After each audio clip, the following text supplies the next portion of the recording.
But just to hear, I'd like Stephen to harp on a more general topic, namely Jack Crowley's overall performance. I understand a national journalist had him down for some criticism today, but would you agree with that? No, not at all. I think this country in rugby, unfortunately, we compare everyone to Sexton, and it's not fair because Sexton is incredible and he's our best player, in my opinion, our best 10 ever. And secondly, this guy replacing him is 22 years old.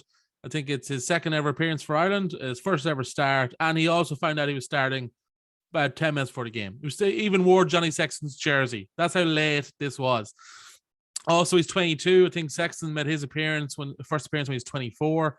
I think people always think Sexton just hit the ground running, and he did very well, but he was by no means the player he is now.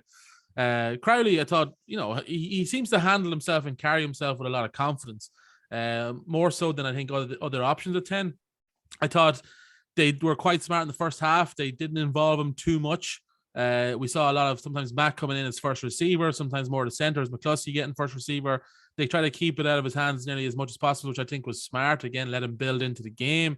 Slotting that penalty as well. It just eased him in. You don't want a clanger from him, or he throws an intercept 10 minutes into the game and his confidence is just gone. We hear all the time it takes months and years to build up the confidence. It takes one mistake to lose it all, and we don't want that happening with him. I thought he ran the game pretty well. He carries it to the line a bit like Sexton. But yeah, he's 22. He's after coming in like a month ago. No one really knew about Jack Crowley. Do you know what I mean? And now he's starting an international against Australia for Ireland and is now pipped to go to a World Cup squad and all this. And it's just like we need to pump the brakes a little bit. Give this guy time to flourish. He's not even first choice for his province. Maybe he will be. Who knows? But I thought he gave a great account of himself. They left him on till 70 minutes, which is a tip of the cap, I think, from Farrell. They trust him. And yeah, I think he's only going to get better and more competent than we've seen him yesterday. And I thought yesterday he was very impressive. Definitely. What do you think, Ian? I would agree 100% with Stephen there. Since I saw him, I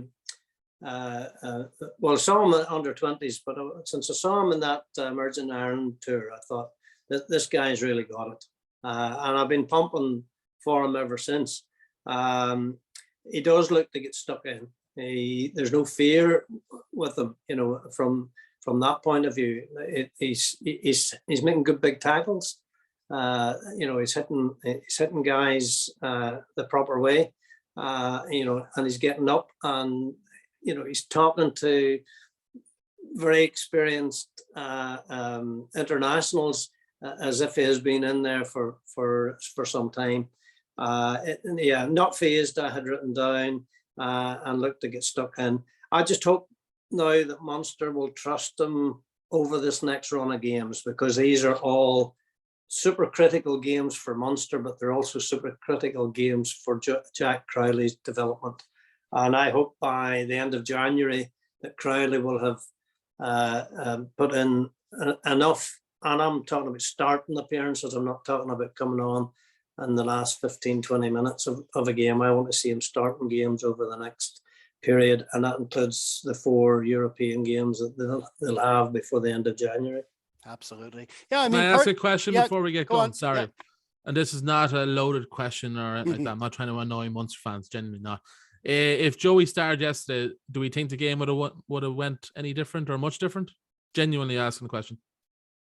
The way I see it, the Irish team is it. I mean, they're on a mission for the World Cup. It's a Sexton-led team. They're all. It's like an engine that he's able to drive, and it's Carberry would be more used. Although he's had a lot of injury problems, Carberry has been still groomed over the years and been prepared to be able to replace him.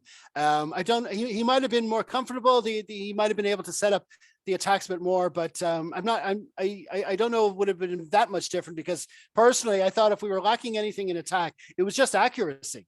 It was the tries we were denied. We were denied by a toenail in touch here and there at times. It was just that little bit. They all seem to have been converted over the past year, but just not on this day. But we'll I think if that game had come along, Crowley having had at least maybe 2 or 3 games, I think it would have been totally totally different. I think he would have dominated a lot more in that game.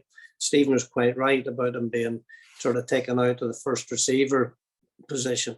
Number 10s have to take the ball. They're the guys. We depended on Stuart McCluskey taking the ball and chucking it up back to the old Bangor Bulldozer days. And that's all right if you're getting good, quick, clean ball then for your 10 to come in then and make use of that bit of extra space. But we for whatever reason, we didn't do that. Yeah. So to answer Stephen's question, difficult to say, because in a way they are similar players, and sometimes Carberry just does little things and picks the little knocks, and maybe Carberry could have done better, but that's just basically with experience. Yeah, I think long term, I think Crowley's a better prospect and will be a better 10. Yep. We just keep having these out halves with JC initials, like, I don't know, don't know who's coming next. But